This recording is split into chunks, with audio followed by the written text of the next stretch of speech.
Altoave FM. Vieira do Minho. Aqui há história. Podcast da Rádio Altoave, de efemérides e análise histórica, da autoria de Armando Ferreira, professor e historiador, para ouvir na antena da Rádio Altoave, aos sábados, após o noticiário das 12 horas. Podcast da Rádio Altoave. Aquilo que interessa saber. Boa tarde. Memórias do Holocausto Nazi, passado e presente, é a proposta do professor Armando Ferreira para o podcast de hoje, aqui à História. Uma memória que nos traz para o presente. Sim, uma memória que nos traz para o presente. Começar por cumprimentar todos os ouvintes da Rádio Altoave e aqueles que nos acompanham com regularidade neste programa aqui à História. Hoje venho conversar um pouco com os nossos ouvintes, conversar entre aspas, sobre as memórias do Holocausto Nazi. Começar por dizer que em 27 de janeiro a Assembleia Geral da ONU declarou o dia 27 de janeiro o dia em que os últimos sobreviventes do campo de extermínio de Auschwitz-Birkenau foram libertados pelo exército soviético. E esse dia, o dia 27 de janeiro, passou a ser o Dia Internacional em memória das vítimas do Holocausto. É, como eu disse, um tema é um clássico, digamos, é um clássico da história, daí ser importante para quem o conhece e uma forma de reavivar, para quem não conhece, ficar a saber um pouco sobre esta realidade, eu diria, esta triste realidade. Esta triste realidade que, inclusivamente, está presente nos nossos dias, daí eu incluir no tema como continua a ser possível.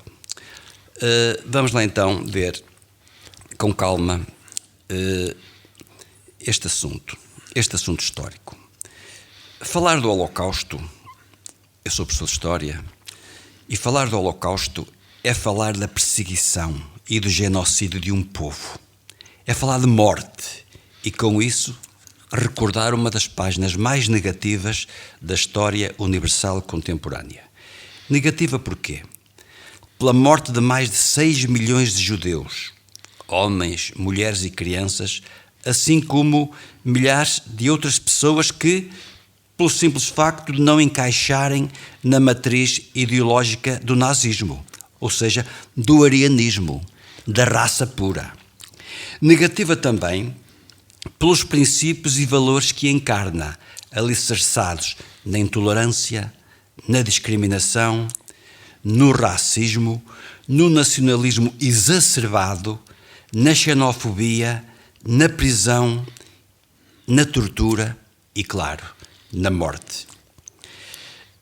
Decorridos pouco mais de 20 anos após o final da Primeira Guerra Mundial, como sabem, começou em 1914 e terminou em 1918, o primeiro conflito à escala mundial, e com ela a morte de cerca de 18 milhões de pessoas, com a derrota dos modelos políticos conservadores e imperialistas, porque de um lado estavam os modelos conservadores e imperialistas liderados pela Alemanha, pelo Império Otomano, a atual Turquia, pelo Império Austro-Húngaro, contra os regimes parlamentares e democráticos, nomeadamente a França, a Inglaterra e os Estados Unidos. Perante este acontecimento, ainda hoje, muitas pessoas se interrogam como foi humanamente possível esta ofensiva contra a liberdade, contra a dignidade e contra a vida das pessoas a partir de 1939 até 1945, que é precisamente o período em que se encaixa este genocídio nazi. E como se explica? Como se explica? Há várias explicações. Eu começaria por recuar precisamente à Primeira Guerra Mundial. À Primeira Guerra Mundial, porquê? Porque a Alemanha foi derrotada, assim como os seus aliados, em novembro de 18. E por isso os alemães foram considerados os principais responsáveis pela guerra, obrigados a assinar o Tratado de Versalhes e com ele a capitulação, a humilhação e a obrigação de pagarem pesadas indemnizações aos países vencedores. Só que o termo assinar é um termo demasiado simpático, porque os alemães não o assinaram. Os alemães foram obrigados a assiná-lo. Não houve qualquer negociação por parte dos alemães. Ora, o Tratado de Versalhes foi, assim, sendo uma consequência da Primeira Guerra Mundial, mas imediatamente uma causa para a Segunda Guerra Mundial. Porquê? Porque os alemães, com o seu orgulho e até pela forma como o Tratado de Versalhes decorreu, eles não consideraram como um tratado, consideraram como um dictá, como uma imposição. Isto é, como uma espinha cravada na garganta que, mais tarde ou mais cedo, tinha que ser lançada fora. E o lançar fora seria, obviamente, a vingança. Aliás, poucos anos depois deste acontecimento, e quando o Hitler começa a manobrar-se nos meandros políticos da Alemanha, criando o Partido Nacional Socialista ou Nazi, há uma frase de Adolf Eichmann que diz: sentimos o sangue a ferver, sobretudo quando surge um partido que ergueu a bandeira de eliminar a vergonha nacional. Ora, eliminar a vergonha nacional dos alemães seria vingar o Tratado de Versalhes. Ou tirar a espinha da garganta. Exatamente, ou tirar a espinha da garganta. Outra explicação também é o avanço dos ideais comunistas. As greves e o desemprego. Sabemos que a Revolução Socialista Soviética, os princípios do marxismo e do leninismo expandiram-se com grande velocidade pela Europa através do Comintern e do Cominform, e era uma narrativa que agradava a muita gente, principalmente aos trabalhadores, principalmente àqueles trabalhadores que viviam numa situação de precariedade, de proletarização e inclusivamente de exploração. Aliás, o tema era muito frequente, a exploração. Ora, tudo isto proporcionou uma conjuntura ideal para o aparecimento e para o crescimento deste Partido Nacional Socialista e deste nazismo defendido por Adolf Hitler. O incumprimento dos acordos de Versalhes eram mais que óbvios. Porquê? Porque, embora se tivesse criado a Sociedade das Nações, a SDN, logo a seguir... A ONU atual. Exatamente, a ONU atual, tendo-se criado a Sociedade das Nações logo após a Primeira Guerra Mundial, precisamente para se evitarem futuros conflitos, o que é certo é que a SDN foi inconclusiva, foi incompetente, foi incapaz, isto é, não cumpriu o seu dever. Como dizem muito bem, aquilo que já começamos a pensar muitos em relação à ONU, e vejam atualmente Trump, que está inclusivamente com a vontade de tomar conta da ONU, de a considerar incapaz e de a substituir por um novo organismo em que ele será o grande paladino. O tal Conselho para a Paz. O tal Conselho para a Paz, em que ele será o grande paladino, o grande líder. O que é certo é que tudo isso, por exemplo, a SDN, uma das cláusulas de Versalhes foi de que os alemães não estavam proibidos de desenvolver a sua indústria bélica. Ora, acontece que os alemães não só não cumpriram, como desde o primeiro dia que se prepararam fortemente para um futuro combate que eles queriam, que eles desejavam, como nos podemos aperceber por aquilo que eu disse. E, claro, a Alemanha, que com o Tratado de Versalhes foi-lhes retirada uma significativa parte da sua geografia, do seu espaço vital, este é o termo histórico, do seu espaço vital, aí está. A Alemanha quer vingar Versalhes e quer recuperar esse espaço vital. Ora, o leste da Europa foi o espaço escolhido para a recuperação desse espaço vital. Porquê? Porque o leste da Europa era o espaço natural da Alemanha. O lugar onde viviam os eslavos. Eslavos que eram, para os romanos, os eslavos eram considerados uma raça inferior. Considerados uma raça inferior que apenas nasceu para servir os ários, isto é, os arianos, a raça considerada superior, a raça da qual os alemães são descendentes. Estão a ver? Está logo aqui o tal nacionalismo exacerbado. Devem-se recordar, os senhores, os ouvintes, de quando eu, num dos últimos programas, disse que eu gosto muito da palavra patriotismo.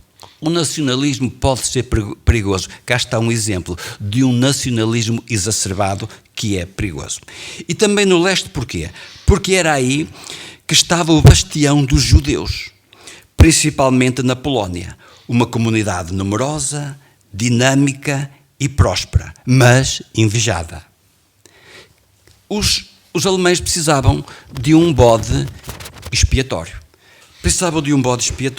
E os judeus vão ser o principal bode expiatório para esta cavalgada do nazismo e Adolf Hitler. Aliás, Adolf Hitler esteve preso e ele, na cadeia, ele escreveu uma obra que se chama Mein Kampf, significa, traduzindo, é a minha luta, onde está plasmada,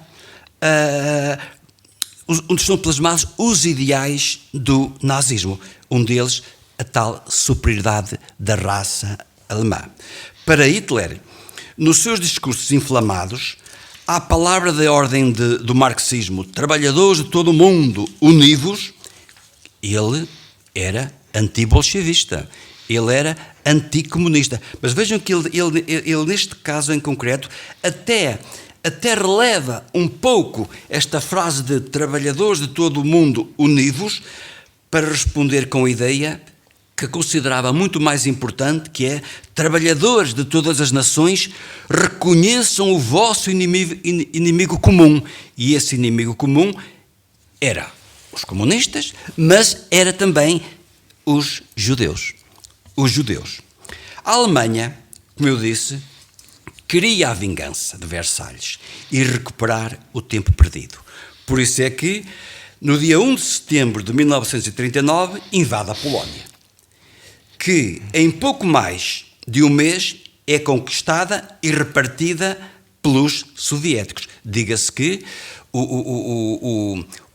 a invasão e a ocupação da Polónia foi um acordo estabelecido entre alemães e a própria União Soviética, com Stalin, estabelecendo-se entre eles um pacto de não agressão.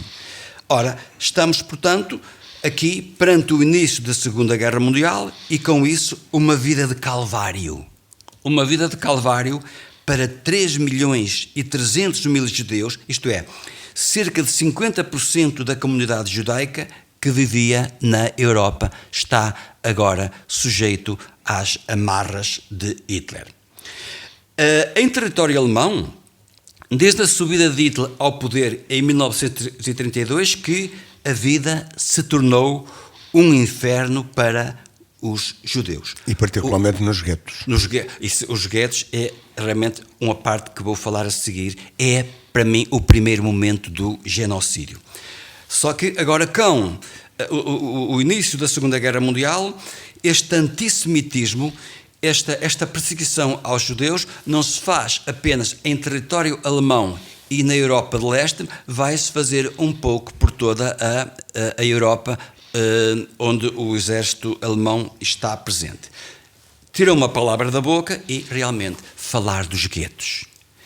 Falar dos guetos é que, de um momento para o outro, ilustres cidadãos alemães, passaram a ser inimigos, pelo simples facto de encontrarem no seu bilhete de identidade, na sua origem, na sua árvore genealógica, qualquer coisa, algo ligado ao semitismo, algo ligado ao sionismo, algo ligado ao judaísmo. E cidadãos perfeitamente enquadrados na sociedade alemã vão agora passar a ser perseguidos. Homens e mulheres respeitados em termos profissionais, sociais, culturais. Eles eram médicos, eles eram docentes, eles eram reitores universitários, investigadores e cientistas, pintores e maestros. Diga-se um pormenor, é bom que se saiba. No século XIX e XX, durante a Revolução Industrial e depois, imaginemos que de 10 patentes que eram registadas, de 10 patentes, isto é, de 10 grandes descobertas, 9 delas pertenciam a judeus. Ainda hoje os judeus não têm, ainda hoje Israel não tem praticamente nada a não ser vender inteligência, que são realmente ainda hoje uma potência. Portanto, de repente, alguns deles soldados, alguns deles que estão agora a ser perseguidos, foram soldados que serviram o exército alemão durante a Primeira Guerra Mundial. Vêm-se de repente afastados dos cargos e profissões que exerciam e segregados para uma vida nos guetos. Eram empurrados para guetos, em que inclusivamente só podiam entrar em horas pré-definidas e, mesmo saindo à rua, tinham que ser acompanhadas da estrela de David, num sentido segregacionista e de humilhação. E eram frequentes na Alemanha bancos onde estavam letreiro proibido a judeus, ou seja, onde os judeus não se poderiam sentar. É o arenismo, é o nazismo. Os guetos, como eu disse, são a primeira prática de genocídio social inscrito na ideologia nazi e cumpriu na perfeição, não é? Cumpriu na perfeição o princípio ideológico da superioridade da raça alemã, como eu disse, o arianismo. Os judeus, dizia Hitler e os seus seguidores, não têm lugar na sociedade humana, logo devem ser separados e isolados dela. Eram considerados como um verme que contaminava, assim como um verme contamina uma fruta pura. Ele entendia e espalhava-se a ideia de que os judeus eram vermes que contaminavam a sociedade e, neste caso em concreto, a sociedade pura ariana. Era o extremo. Eram os extremos. E desta da discriminação dos guetos passa-se aos trabalhos forçados, passa-se à tortura, passa-se à morte, passa-se a quê? À solução final. À solução final, que é a morte. O dia 22, de junho de 1941, é uma data marcante para a história da Segunda Guerra Mundial e do Holocausto. Numa atitude de tudo ou nada, ou de 2 em 1, como lhe costumo chamar, os alemães avançam para leste, dispostos a eliminar 2 inimigos comuns, judeus e bolcheviques, os comunistas, os soviéticos. Os judeus eram cerca de 8 milhões e o bolchevismo russo era para Adolf Hitler uma criação judaica para assegurar o seu poder ameaçando o mundo. Repare, chega-se a uma altura em que o Hitler já considera inclusivamente os soviéticos como também judeus, e que até se servem deles para outras razões. Ora, e é nesta altura que a Alemanha quebra o pacto de não agressão que tinha com o RSS. E porquê? Porque não confiavam Eles eram inimigos. Este acordo de não agressão era um acordo de interesses. E se os alemães queriam agora avançar para o Ocidente, eles não queriam ter nas suas costas um país que considerava como inimigo. E por isso é aqui que começa, em 1941, é o início do fim do nazismo. E é quando começa verdadeiramente o extermínio dos judeus. A chamada solução final. As SS criam uma unidade especial de extermínio. É que não é apenas agora os campos de concentração para trabalho, são agora já campos de extermínio.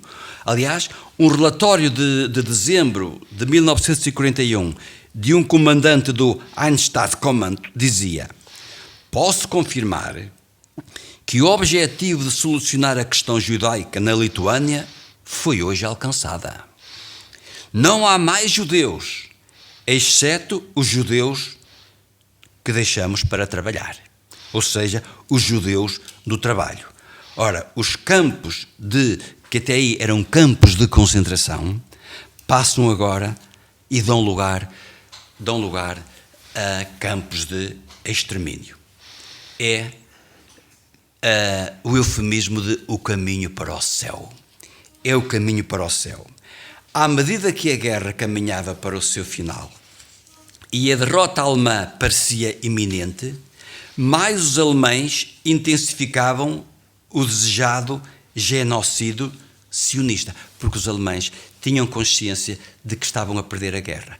Porque esta operação Barbarossa, que foi a invasão da Alemanha à Rússia, teve consequências extremamente negativas, porque a partir daí a Rússia passa da situação de invadido a invasor e, inclusivamente, em 1945 chega a Berlim e foram, inclusivamente, os soviéticos que libertaram os últimos sobreviventes do campo de concentração de Auschwitz. Portanto, em 1942 são construídos campos específicos para gasificar os judeus. E não só porque ciganos, negros, deficientes alemães, porque eram deficientes, de maneira nenhuma encaixavam naquele arianismo, naquela raça pura do alto, do loiro, dos olhos azuis. O deficiente, aquelas instituições que albergavam alemães deficientes, físicos e mentais, eles também foram vítimas do extermínio. E serviram também para experiências médicas. Exato. Mas isso foi nos próprios campos de concentração. O médico do diabo que fazia as experiências, inclusivamente à procura, através dessas experiências, de ver se encontrava o que era impossível encontrar. A diferença da raça pura ou impura. Nunca encontrou claro. Faz-me lembrar, é como a lágrima da preta, não é? Analisou-se do lado e de frente e chegou-se à conclusão que era a água transparente, não é? Voltando aqui ao nosso tema, porque, como sabe, nós estamos limitados pelo tempo. Isto é algo completamente inédito e sem precedentes na história da humanidade, que é os campos de extermínio. E perguntamos-nos como foi humanamente possível terem acontecido estas fábricas da morte sem que a comunidade internacional atuasse. Treblinka, Dachau, Auschwitz-Birkenau. A estes campos da morte chegavam todos os dias carruagens apinhadas de homens, mulheres e crianças provenientes de vários pontos da Europa para o caminho do céu. A ver, este eufemismo, eles iam para o caminho do céu. O caminho do céu era a morte nas câmaras de gás, sujeitos a um terrível gás, o Zyklon B, que os alemães inventaram para ser rápido e eficiente. Esta linguagem eufemista era uma forma de manter o mais absoluto sigilo e esconder o genocídio em massa que estavam a praticar. Por exemplo, condenação à morte era tratamento especial, o eufemismo. Os mortos-vivos, o eufemismo era o trabalho liberta. Aliás, o trabalho liberta é a grande mensagem que está à porta do campo de extermínio de Auschwitz. Mas isto não era sigilo.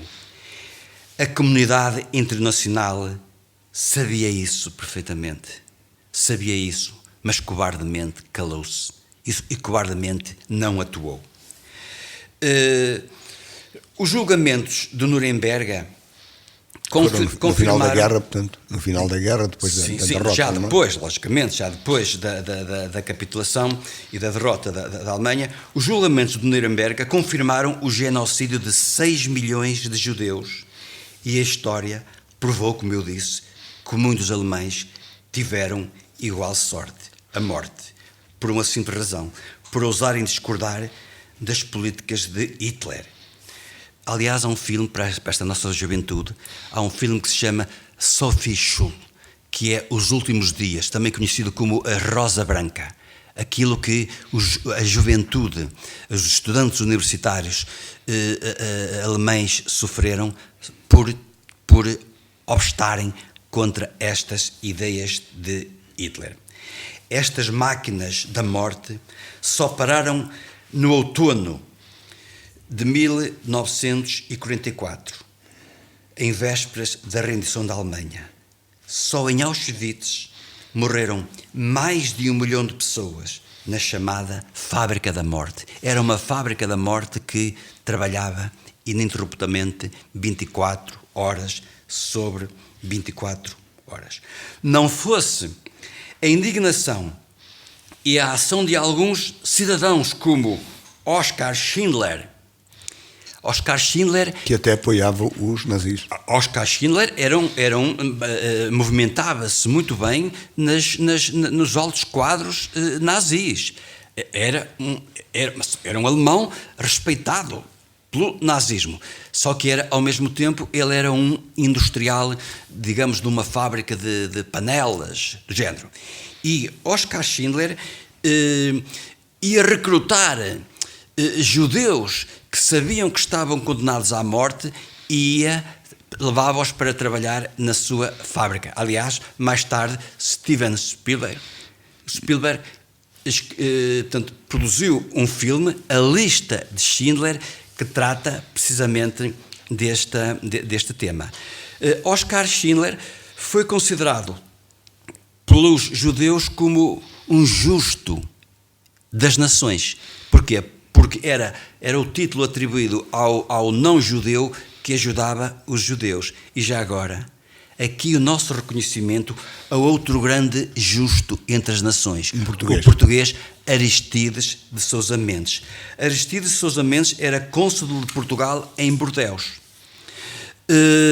E que, perante o pedido de milhares de judeus em França, ele passava vistos para que eles pudessem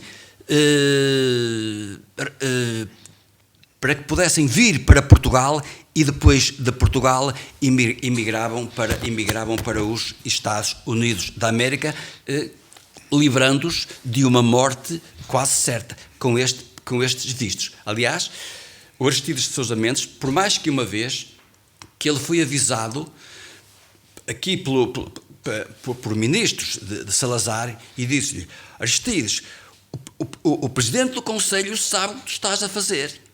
Tu vais ter problemas. O que é certo é que Aristides de Sousa Mendes continuou a fazê-lo e ele usou esta frase: eu vou continuar a fazê-lo por um imperativo de consciência. E o que é certo é que Aristides de Sousa Mendes, que tinha 11 filhos, acabou por ser expulso da carreira diplomática e morreu na miséria. Tem agora, ali em Viseu, em Cabanas de Viriato, um museu, onde era a sua antiga casa, foi agora transformado em museu, e aconselho a todos os professores que me estão a ouvir e a todos os alunos que façam uma visita a este museu em memória e em honra de Aristides de Sousa Mendes. Depois desta página negra da história que foi o Holocausto Nazi, urge questionar. de que forma este conhecimento do passado nos despertou para o presente e nos alertou para o futuro? Ponto de interrogação. Que contributo para os mais jovens e gerações futuras? Outro ponto de interrogação. Parece óbvio e preocupante sentirmos que um dos grandes erros dos nossos dias é continuarmos a pensar que as coisas do passado não se tornam a repetir. Que as coisas do passado se tornaram impossíveis. Por que não? Porque elas voltam-se a repetir. Mas com sinais do nosso tempo, mas elas continuam-se a repetir. E tanto se continuam a repetir que elas estão aí bem presentes. Num curso internacional que eu tive o prazer de frequentar em Israel, na Yad Vashem. Yad Vashem é um instituto internacional de estudos sobre o Holocausto. Eu tive a oportunidade de ouvir na primeira pessoa testemunhos de homens e mulheres sobreviventes do campo de extermínio de Auschwitz, na Polónia. No braço estava a sua identificação, que era um número. Eles perderam o seu nome. Eles perderam a sua identidade. Eles foram reduzidos a um número. Mas eles exibiam esse número com um orgulho muito grande, até para que nós víssemos. Porquê? Porque diziam: eu prometi em Auschwitz que tinha que sair dali. Era uma senhora neste caso, que tinha que sair dali viva para contar ao mundo o que se passou naquele inferno. Estão a ver? Esta resiliência. Memórias do Holocausto, passado e presente, foi por isso o tema que eu escolhi. Foi o tema que eu quis abordar, precisamente porque, para chamar a atenção e realçar este descuido que se tem perante a história, pensando que os erros e os crimes do passado não se voltam a repetir. Temos aqui um exemplo concreto. Qual então a pertinência? Que sentido para esta efeméride? O que se está a passar nos nossos dias? Dizer e com lamento que estamos a assistir a um holocausto do século XXI. Cometido, imagine-se, pelo povo que foi vítima do holocausto. Os descendentes das vítimas do nazismo. O direito histórico e moral dos israelitas sobre os horrores do holocausto caiu, ruiu.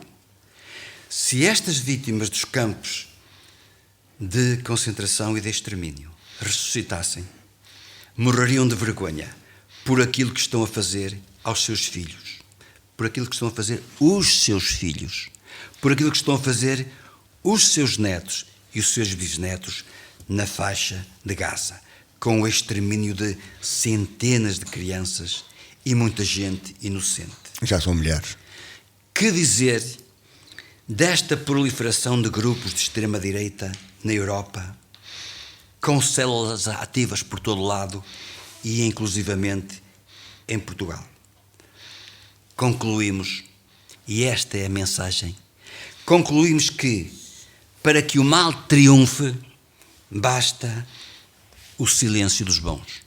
Para que o mal triunfe, basta que os bons nada façam. Através de pequenos gestos, que sejam pequenos gestos, podemos vir a fazer, quem sabe, parte dos justos entre as nações, começando desde logo com o direito à indignação. A história informa, a história ensina, mas a história cobra juros altos a quem não quis aprender. E nós estamos a pagar juros bem altos, por não querermos aprender com a história. Por isso, o meu conselho: boas leituras, boas histórias e que aprendamos com a história.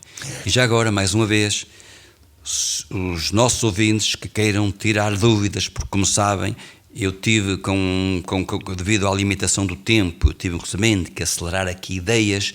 Eu estou disponível para, através da Rádio Alto Ave, prestar todos e quaisquer esclarecimentos que estejam ao meu alcance aos ouvintes que assistiram a este programa. Muito bem, isso pode ser feito para o mail geral @radioaltoave.pt. Professor Armando, uma história um podcast que para ouvir repetidamente, este. Como profundo. Um podcast para ouvir mais que uma vez. Para ouvir, para interiorizar, para refletir e, na medida do possível, tal como Aristides de Sousa Mendes, com o nosso contributo, conseguirmos ser cidadãos justos. Cidadãos justos entre as nações, neste caso, cidadãos na comunidade em que nos inserimos. Muito bem, concluímos aqui este Memórias do Holocausto Nazi, passado e presente, professor Armando Ferreira, mais um podcast sobre efemérides da história. Boa tarde. Aqui há História, um novo podcast da Rádio Alto Ave, de efemérides e análise histórica, da autoria de Armando Ferreira, professor e historiador, para ouvir na antena da Rádio Alto Ave, aos sábados, após o noticiário das 12 horas. Podcast da Rádio Alto Ave. Aquilo que interessa saber. Alto Ave FM.